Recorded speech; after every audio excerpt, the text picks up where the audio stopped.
same thing, just kind of explain what you told your kids and what y'all are doing to adapt and stuff. Yeah, emotional roller coaster for our kids, and we always talk in the beginning of the season that life is going to happen, and I can't tell you which form of life it's going to be between sickness and personal issues and financial issues and injuries and things that happen. Wow, is this ever a time of life happening? And it's a very unique time for our country and the world, to be honest with you. And that was kind of message to the kids. The first day was really shocking because we were on the road to play a game. And we got to turn around. When we turn around, I bring them in and kind of tell them that we're not going to play. The weekend's been canceled, and there's going to be a lot of speculation out there in the world. Don't jump to conclusions. Let's just talk about the facts.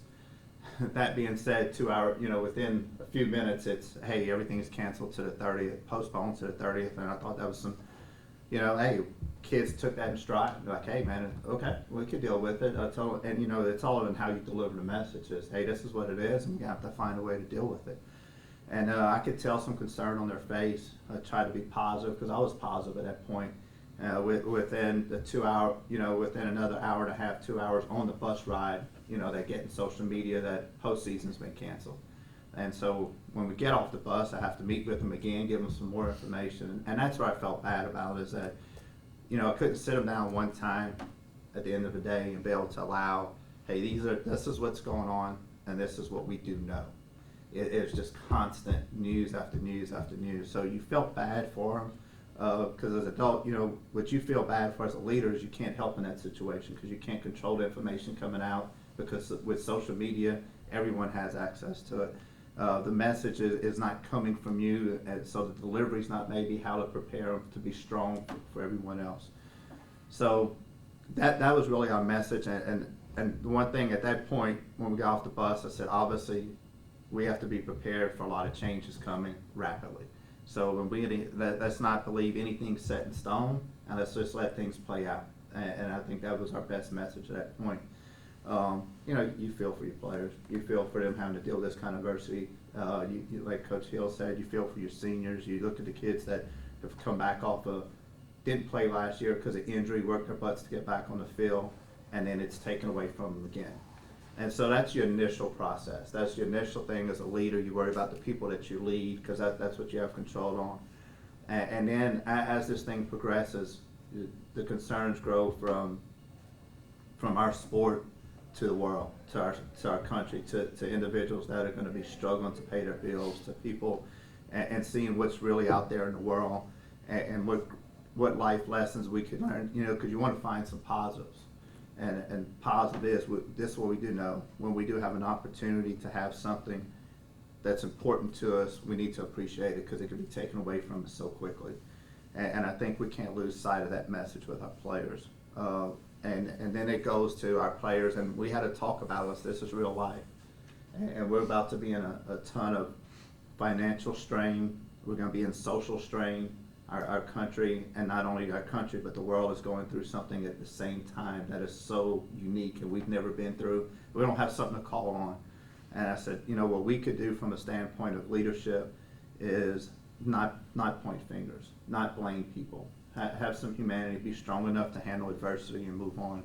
And my message to our players was this: we're probably one of the luckiest groups. I said, I feel like we're extremely lucky. And I say, because our whole job and what we train you to do is to prepare for the unplanned, to prepare for change, to prepare for a failing sport. And we've been able to use our sport. I tell you, that somehow when you come in as a freshman, I tell you that we're going to be able to use this sport to prepare you for life after. And right now, it's not necessarily, it is after because the season is over. But we're constantly working on adversity. And this is the most adverse times that our players have seen. And probably our country has seen, and for that matter of fact, of having a former player that's overseas in Italy, seeing what her family is going through being locked down, and seeing the strains they have. So that's been a tough thing for our players. The unknown I think is extremely difficult for everybody. But you know what? It's the unknown for everybody. We've worked extremely hard. I told, a message to players, we worked extremely hard for this season. And you hate it because I had a senior say, Coach, it wasn't supposed to end like this.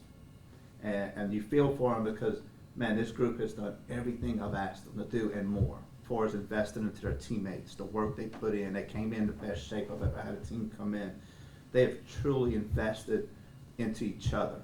They've done it in the classroom, and thank God it's more than softball, right? Because then we feel very hollow right now, but they have truly invested into something greater. And to see them not get an opportunity to complete it, even though they get another year of eligibility, you still won't get out to see what you've set out for that season to try and do.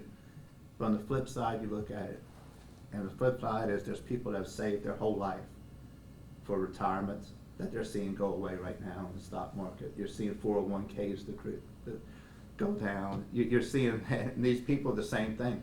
They have worked their whole life for something, and they've seen it kind of get sucked away from them right now. So you feel for everyone, not just our players. I think everyone's business has been struggling. You know, people have saved up their entire lives to open up a business and get it going, and you see what they're going through and the stress they're going through. So I think that's what's unique about this situation. It's not a certain area that's been hit. It's every single person in this country is going through something, some kind of drastic life change right now.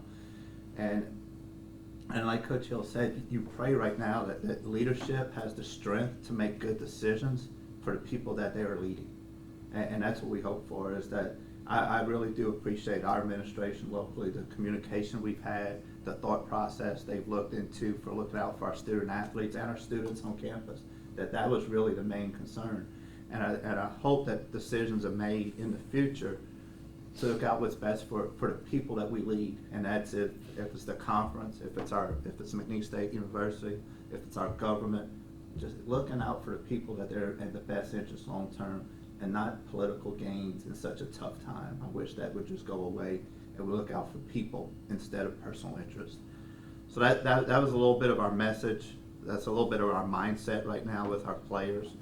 I think we're going through some adverse times, and like I tell players, hey, it's our time to be leaders, man. It's our time to step up and do the right thing.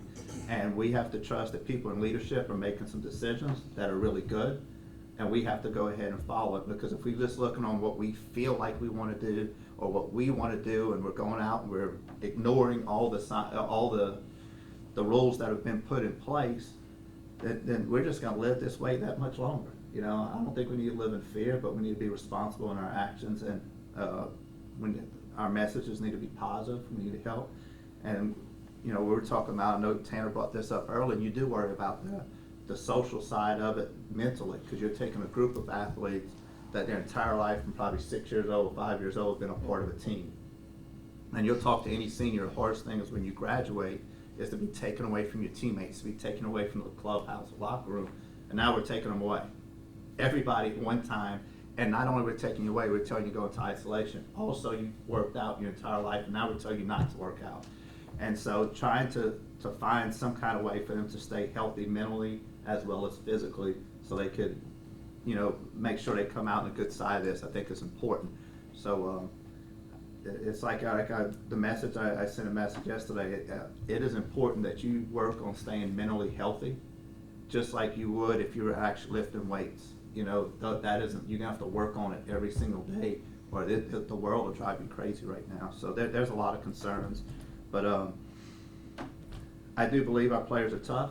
I believe our society's tough, and we'll figure out. I asked our players to call on their faith, to call on things that they believe in the most right now, and to help them through tough times. And we'll stay in contact through messages, through our team, and we're hoping for the best. But the bottom line is we don't know what the future holds, so we got to live day by day. Any questions for Coach? Coach, when you look at the future, and I guess the future of the program as a whole, when you kind of think of the recruiting aspect of things, you have some high school players that have their careers cut short. So how do you really assess that going forward and everything? That's tough. You know, you feel for these high school kids, you know, what they're going through. And, you know, I think I do want to applaud the high school system for not finalizing everything, for actually sticking, saying we're going to see what's going to happen, and we're going to still try to get something done for these kids. Because, you know, that we're fortunate the NCAA is coming up something with our players. I know that would be very difficult. You know, you can't really do that for the high school system. They're going to graduate these players, and then they're going to move on. As far as evaluation, I don't think we're overly concerned with how we're going to evaluate them. I think what's going to be tricky, and you know, we got to bring some reassurance, because you know, incoming seniors are like, hey, is this going to affect us? Because we're promised, we've signed scholarships to come play for you guys, and you're trying to reassure them that we believe that people are going to make the right decisions based on not penalizing young people, like trying to find a way to make this thing work between financially and however it's going to look. It's really trying to make this work. So, but we are reaching out to the players that we are able to reach out to and understand that they're going through some tough times at a young situation, and they need leadership right now, and they need people to show them hope and excitement that, hey, we're going to get through this as a group. I think those things are important. I think high school coaches, college coaches, everybody needs to pull together and make sure that we're leading and not destroying, making sure that we're making sure these kids, we're showing signs of how to get better and not get bitter. And I really I really hope that there's some leaderships that stand up and have some strength to stand in front of the people and lead them to a way to stay positive and move on, because there's a lot of people out there that aren't mentally tough enough to get to respond the correct way right now. Everybody's going through a tough time, and for us just to sit there and complain about it the entire time is not what's going to get us through this. It's not what's going to make this country better or make our state better or our sport better. And I think everybody has a different form of leadership, from your own household to your sport to your business to the people that have elected you, to be responsible in the information you put out and to be responsible in the way you deliver the message, and to make sure that your message is about making things better, not trying to harm us as a society. How tough is it for your sport, considering you just get back to the Olympics now? It's kind of like a little bit of a growth mode again. How devastating is this for that, to kind of lose the NCAA, kind of lose the build-up to the Olympics? Will there even be an Olympics? Yeah, that's a great question, Jim, and we don't know how it's going to be. I can tell you what I've really noticed, and if somebody says, what's the difference sometimes in sports, and like let's be honest with you, most females that are playing softball aren't thinking about being drafted right now. They aren't thinking about, so the ones that have a chance to maybe go play internationally, their mindset is, I'm still going to keep playing, which is a very limited amount, right? And what I've noticed is, it's kind of like Coach said about the grieving process. Like when you start your senior year, the ones that are planning on going to work, they've already started checking out at the end of the season. They're mentally, hey, this is what I'm going to do in June, this is what I'm going to do in July.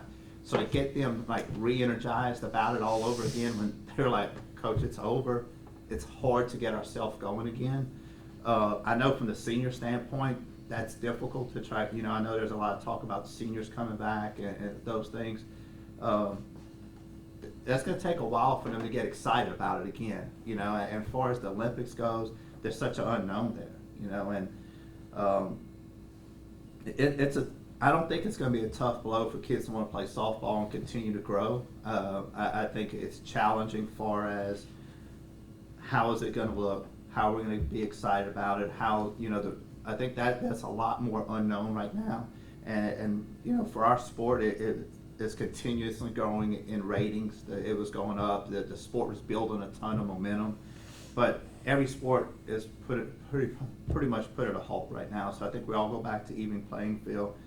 I think the difference is how the leaders in our sports handle it and what kind of rules are made. And I think that's like anything else in a time of crisis.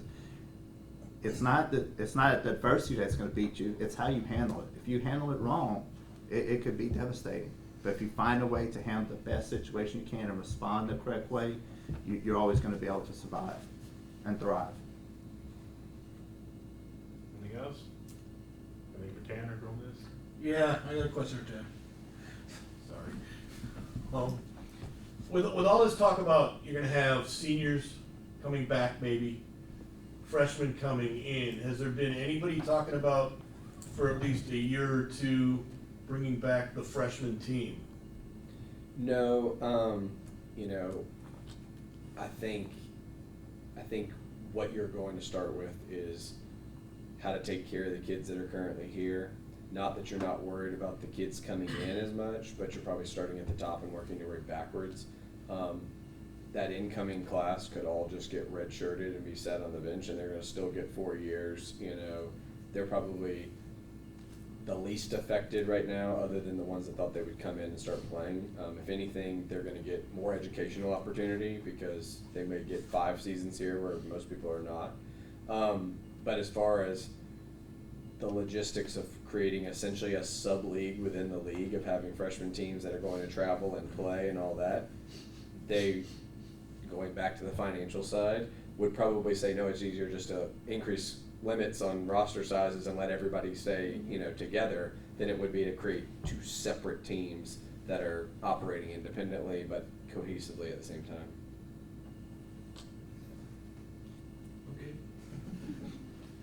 Okay. Before we go any further, Justin, quick question on that.